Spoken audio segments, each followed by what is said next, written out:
Hello student, আজকে আমরা চলপরিধির কিছু গুরুত্বপূর্ণ চ্যাপ্টার টপিক নিয়ে আলোচনা করব। টপিক বলতে তোমরা জানো যেটা তুল্যরোধ নির্ণয় করে কী করে করা যায়। আজকে আমাদের ফার্স্ট আলোচনা করব কিছু নিউমেরিক্যালস নিয়ে।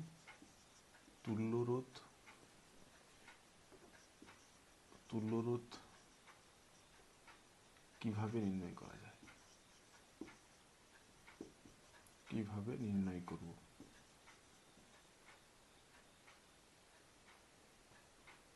কিভাবে নির্ণয় করব, এটা আমাদের কোশ্চেন। ফার্স্টে একটা তারের তুল্যরোধ নির্ণয় করব। একটা তারের দু প্রান্তের তুল্যরোধের মান নির্ণয় করব। মনে রাখবে তারের তুল্যরোধের মান হবে 0 ওহম। বোঝা গেছে? 2 নম্বর প্রশ্ন, ধরো এটাকে আমরা একটা রোধ লাগালাম। যদি শ্রেণী সমবায় হয়, তোমরা এটা পড়েছো বইতে আশা করছি, তার ক্ষেত্রে হবে এটা R1 প্লাস R2। যদি আর এর মান সমান হয়, যদি n সংখ্যক আর মানের রোধকে শ্রেণী সমবায়ে যোগ করা হয়, তবে তুল্য রোধের মান হবে RS ইকুয়াল টু NR। বুঝা গেছে? এটা আগে কনসেপ্ট রয়েছে। আমি যেহেতু নিউমেরিক্যালস আলোচনা করবো, ডিটেলসে যাচ্ছি না। মেন টপিক যখন আসবো, তখন থিওরি যখন আলোচনা করবো, তখন সেটা ডিটেলসে আলোচনা করে দিতে পারবো। আর এস মানে শ্রেণী সমবায়। আর সমান্তরাল সমবায় যদি হয়, তাহলে তখন তার ক্ষেত্রে কী হবে, RP। মনে রাখবে একদম ডিরেক্ট এই ফর্মুলা মনে রাখবে, R1 R2 by R1 plus R2। যদি 3টা রোধ থাকে তাহলে তার ক্ষেত্রে কী হবে, উপরে সবগুলা গুণ হয়ে বসবে, নিচে কী হবে R1 R2 R2 R3, এবার তো হবে R3 R1। আর n সংখ্যকের ক্ষেত্রে RP ইকুয়াল টু হবে R বাই N। অত এইটা হলে আমরা ওখানটা পারবো। এখানে রোধ দিয়েছি, তার সঙ্গে আরেকটা রোধ যোগ করছি। এটা 2 ওহম, এটা ধরো 2 ওহম। তাহলে এটা কত হবে না, RS ইকুয়াল টু হবে 2 প্লাস 2 4, অথবা N into R, 2 into 2 number of resistance. কতগুলো রয়েছে, দুটো রোধ আছে, প্রত্যেকের মান হচ্ছে 2, তাহলে 2 গুণিত 2 করলে এটা হবে 4। 3 নম্বর, ধরো এইভাবে একটা রোধকে কানেক্ট করছি তার দিয়ে।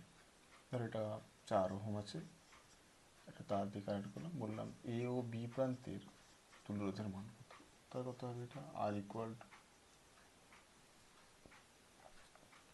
কত হবে, এটা হয়ে যাবে সমান্তরাল সমবায়। মানে এই তারের রোধের মান হচ্ছে 0 ওহম, তাহলে 0 ইন্টু 4 বাই 0 প্লাস 4, মানে এটা হচ্ছে 0 ওহম। তুল্যরোধের মান হবে 0 ওহম। যদি এইভাবে করি,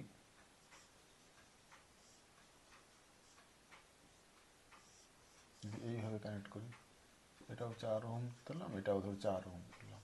এখানেও সেই একই, যে আর এর যে মান আসবে সেই মান কিন্তু 0 প্লাস 0, কারণ এটা আগে আমরা দেখে নিয়েছি, তার মানে এটা 0 ওহম হবে। বুঝে গেছি?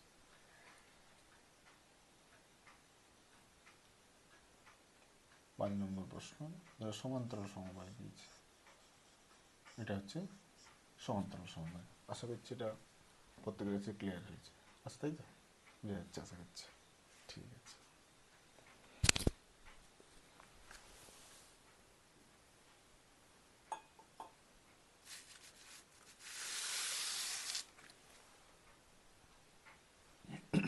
তারপরটা দেখো, এটা হচ্ছে সমান্তরাল সমবায়। দেখো এখানে 3 ওহম এটা ধরো 4 ওহম, ধরো 5 ওহম আছে। তাহলে আমরা যে ফর্মুলা কেছি এই ফর্মুলায় ফেলবো, 3টা রোধ আছে, তাই আর পি, পি মানে প্যারালাল, 3 × 4 × 5, এবারে R1 R2 R2 R3 R3 R1 R1 R2 R2 R3 R3 R1, 12, 4 3 12, 4 5 20, 5 3 15। আচ্ছা, কমন ফ্যাক্টর কিছু আছে, কাটবে না? কাটবে না, 3 কাটছে না, তাহলে এটা গুণ করে যোগ করে দিতে হবে। তাহলে 5 4 20 3 60, বাই কত হবে 32, কত হচ্ছে 42, 35 47। এটা 6 নম্বর প্রশ্ন। যদি প্রতিরোধের মান সমান হতো তখন কি হতো? তাহলে কি এত বড় করে করতাম না? এইভাবে যদি করো তাহলে পরীক্ষা হলে সময় নষ্ট হবে। তার মানে আমাকে কত শর্ট ট্রিক্সে করা যাবে সেটা দেখতে হবে। কী নিয়ম আছে? প্রত্যেকের মান 3 আর রোধের সংখ্যা হচ্ছে 3, তাহলে এটা হবে 1 ওহম। এটা কিন্তু এর ক্ষেত্রে প্রযোজ্য হবে না, যতক্ষণ এই আর এর মানগুলো সমান না হচ্ছে। বুঝে গেছে? এটাই ছিল।